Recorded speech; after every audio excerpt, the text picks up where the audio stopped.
আদালতের কাজ ছেড়ে বাড়ি ফেরার পথে আক্রান্ত মহিলা ল ক্লার্ক।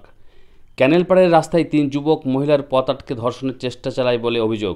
যদিও একটি 4 চাকার গাড়ির আলো রক্ষা করল মহিলাকে। গাড়ির আলো দেখেই মহিলাকে ছেড়ে দিয়ে দুষ্কৃতীরা চম্পট দেয় বলে দাবি। রবিবার সন্ধ্যা 7টা নাগাদের এই ঘটনা মুর্শিদাবাদ জেলার ভরতপুর থানার ভরতপুর থেকে তালগ্রাম যাওয়ার ক্যানেল রাস্তায়। এই ঘটনায় এলাকায় ব্যাপক চাঞ্চল্য ছড়িয়েছে। মহিলাকে ভরতপুর গ্রামীণ হাসপাতালে চিকিৎসার জন্য নিয়ে আসা হয়, পরে কান্দি মহকুমা হাসপাতালে রেফার করা হয়েছে। এদিকে মহিলার কাছে অভিযোগ পেয়ে ভরতপুর থানার পুলিশ তদন্তে নেমেছে। ঘটনায় জড়িত সন্দেহ 3 যুবককে পুলিশ খুঁজছে। পুলিশ জানিয়েছেন যে 3 যুবককে শনাক্ত করে গ্রেপ্তার করার চেষ্টা চলছে। ওই মহিলার বাড়ি ভরতপুর থানার বনমালীপুর গ্রামে। তিনি কান্দি মহকুমা আদালতের এক আইনজীবীর কাছে মোহরির কাজ করেন। মহিলা জানান, এদিন আদালতের কাজ ছেড়ে বাড়ি ফিরতে সন্ধ্যা হয়ে গিয়েছিল। সন্ধ্যার পর ভরতপুর ব্লক মোড়ে স্টপেজে বাস থেকে নামি এরপর সাইকেলে চড়ে বাড়ির পথে রওনা দিই। কিন্তু রাস্তায় 3 যুবক আমার পথ আটকায়। ওরা প্রথমে আমাকে সাইকেল থেকে নামিয়ে ধস্তাধস্তি করতে থাকে। টর্চের আঘাত করা হয় আমার মাথায়, কানে চড় মারা হয় এবং এরপর আমার শ্লীলতাহানি করার চেষ্টা করে। এবং ওই সময় একটি 4 চাকা গাড়ি আমাদের দিকে আসছিল এবং সেই গাড়ির আলো দেখতে পেয়ে আমাকে রাস্তাতে ধাক্কা দিয়ে ফেলে পালায় 3 যুবক। এদিকে ঘটনার পর 4 চাকা যাত্রীরাই মহিলাকে উদ্ধার করে থানায় নিয়ে আসেন। পরে মহিলা পুলিশ অভিযোগ করেন। আমি একজন পেশায় ল ক্লার্ক। আমি কান্দি কোর্টে কাজ করি। আমি আজকে বাগডাঙ্গা অন্যপ্রায় চেম্বারে গেছিলাম।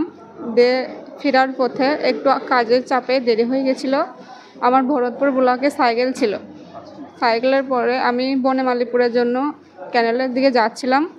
তালগ্রামে 3টে ছেলে আমাকে সাইকেল থেকে সামনে দাঁড়ায়, তারপরে আমাকে সাইকেল থেকে নামানোর পরে ওরা আমাকে আমার অনিচ্ছার বিরুদ্ধে আমাকে শ্লীলতাহানি করার চেষ্টা করে এবং ওদের হাতে থাকা টর্চ লাইটে আমাকে মাথায় বেরিয়ে দেয় এবং আমার জামা কাপড় ছিঁড়ে দেয়। আমার কিছু জায়গা রক্তপাতও হয়।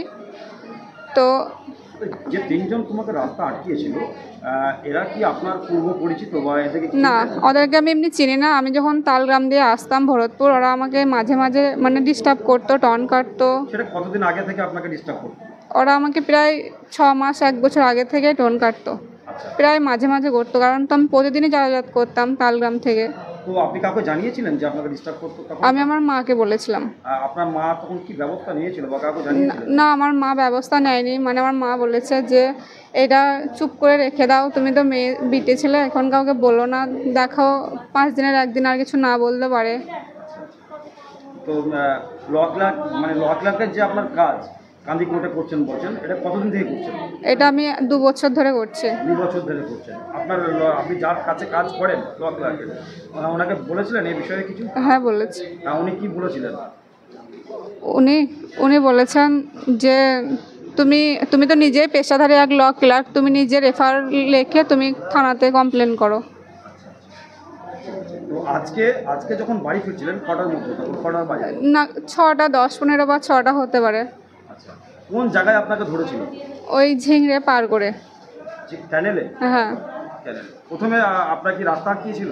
হ্যাঁ। রাস্তা কি বলছিল? আর রাস্তা আটকে বলেছিল যে তোকে আজকে সুযোগ পেয়েছি, কোনোদিন সুযোগ পাইনি, এইরকম বলছিল। তারপরে আমাকে বলছিল আজকে তোকে নষ্ট করে দেবো, হ্যানা তানা এসব বলছিল। আপনি কিভাবে রক্ষা পেলেন? ওদেরকে আমি চিনি না। একটা 4 চাকা গাড়ি আসছিল দূর থেকে, ওরা লাইট পেয়ে ভয়ে পালিয়ে যায় আমাকে ফেলে দিয়ে। আপনার কোনো জায়গায় আঘাত লেগেছে? হ্যাঁ, পিঠে আর এখানে করে। আর মারপিট করেছিল আপনাকে বা ধস্তাধস্তি? হ্যাঁ, ধস্তাধস্তি করেছিল, কান সরাতে চড় মেরেছিল এবং ওদের হাতে একটা টর্চ লাইট ছিল, মাথার বাঁ সাইডে বেরিয়ে দিয়েছে। তো আপনি এখন কি চাইছেন? আমি এদের জন্য চরম শাস্তি চাই।